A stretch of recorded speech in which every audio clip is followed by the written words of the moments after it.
स्वामी सहजानंद सरस्वती के पुण्य दिवस पर पहुंचे पूर्व केंद्रीय मंत्री सह बीजेपी के वरिष्ठ नेता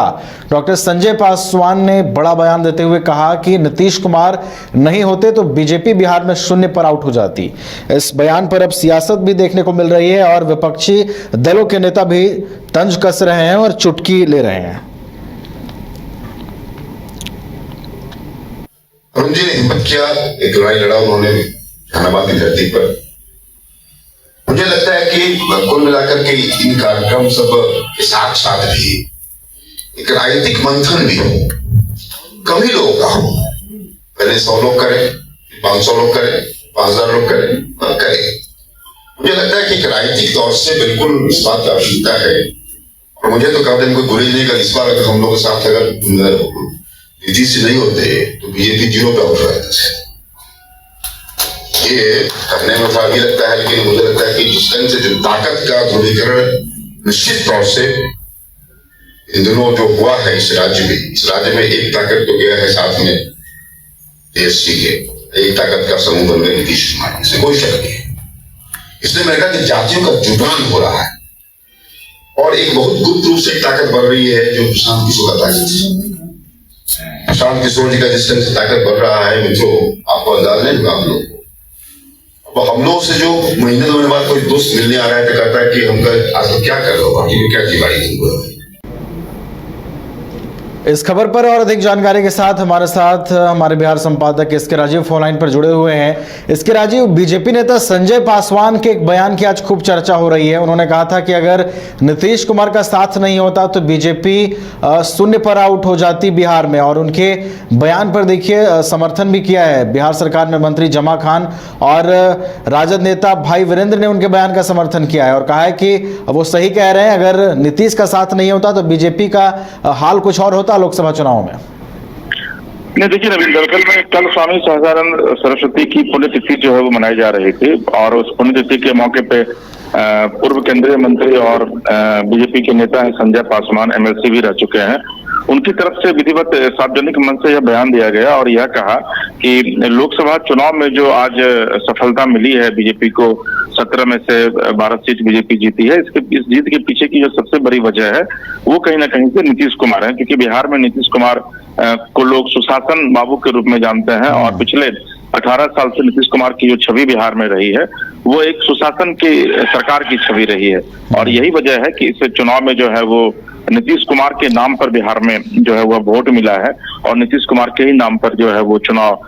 बीजेपी जीती है। हालांकि इस बयान के बाद जो है बीजेपी की तरफ से भी फिलहाल कोई बयान नहीं आया है, लेकिन ये इतना तय माना जा रहा है कहीं ना कहीं से संजय पासवान जो है, क्योंकि उनको पार्टी में कोई महत्वपूर्ण जगह नहीं दी गई है, एमएलसी उनको फिर से रिपीट नहीं किया गया, लोकसभा में उनको टिकट नहीं दिया गया, लिहाजा इस तरह की वो बयानबाजी कर रहे हैं। हालांकि इस बयान के बाद जेडीयू की तरफ से भी बयान आया है और जमा खान ने कहा है, जो कि मंत्री हैं बिहार सरकार में जेडीयू कोटे से, उन्होंने कहा है कि जो संजय पासवान ने कहा है वो पूरी तरीके से सही है और नीतीश कुमार के नाम पर ही वाकई में जो एनडीए को वोट मिला है वो नीतीश कुमार के नाम पर मिला है और नीतीश कुमार की वजह से ही जो है वो नरेंद्र मोदी फिर से तीसरी बार प्रधानमंत्री बने हैं। वही आरजेडी जो है उसको लेकर के कमेंट कर रही है और आरजेडी कह रही है कि भाई अब देखिए आने वाले दिनों में क्या खेला होता है और यही जो बयानबाजी है आने वाले दिनों में जेडीयू और बीजेपी की दूरियां जो है उसको बढ़ाएगा। लेकिन मुझे लगता है कि जिस तरीके से संजय पासवान ने कहा है और आज 3 बजे से समीक्षा बैठक भी होने वाली है, तो निश्चित तौर पर उस बैठक में भी इस मुद्दे पर चर्चा होगी कि क्या वाकई में इस तरह की बयानबाजी बीजेपी नेताओं को करनी चाहिए या फिर जो शुद्ध बीजेपी के नेता है वो अगर इस तरह की बयानबाजी करते हैं तो फिर बीजेपी के ऊपर इसका क्या असर पड़ेगा। हालांकि इन सबके बीच नवीन मैं आपको ये बता दूं कि जेडीयू की तरफ से जो है वो, चूंकि आपको याद होगा कि मुख्यमंत्री जहां भी जाते हैं चुनाव के बाद भी चुनाव के पहले भी, तो नरेंद्र मोदी के ऊपर वो कहते थे कि मोदी जी का चेहरा ही था जिसकी वजह से आज देश में फिर से एनडीए की सरकार बनी है। तो मुझे नहीं लगता है कि संजय पासवान के बयान को इतनी ज्यादा तवज्जो जो है वो बीजेपी भी देगी या फिर जेडीयू भी देगी। लेकिन चूंकि संजय पासवान एक बड़े नेता रहे हैं, बीजेपी के दलित चेहरा है, तो और उनके द्वारा इस तरीके की बयानबाजी और वो भी सहजानंद सरस्वती की पुण्यतिथि पर निश्चित तौर पर आने वाले दिनों में हो सकता है कि इसको लेकर सियासत और ज्यादा गर्म हो। चलिए, तो बिल्कुल अब ये देखने वाली बात होगी कि संजय पासवान के इस बयान का कितना कुछ असर दिखता है बिहार की राजनीति में। फिलहाल बहुत बहुत धन्यवाद इसके राजीव हमारे साथ जुड़ने के लिए और पूरी जानकारी के लिए। नए अनुभव, जोश और उमंग का बेजोड़ संगम है छोटा नागपुर वाटर किंगडम। यहां आपको पुल पार्टी से लेकर वाटर वेव का होगा एकदम नया अनुभव। सबसे ज्यादा स्लाइड वाला राज्य का पहला वाटर पार्क का नाम है छोटा नागपुर वाटर किंगडम। तो परिवार के साथ आए रातू फन कैसल के पास स्थित छोटा नागपुर वाटर किंगडम।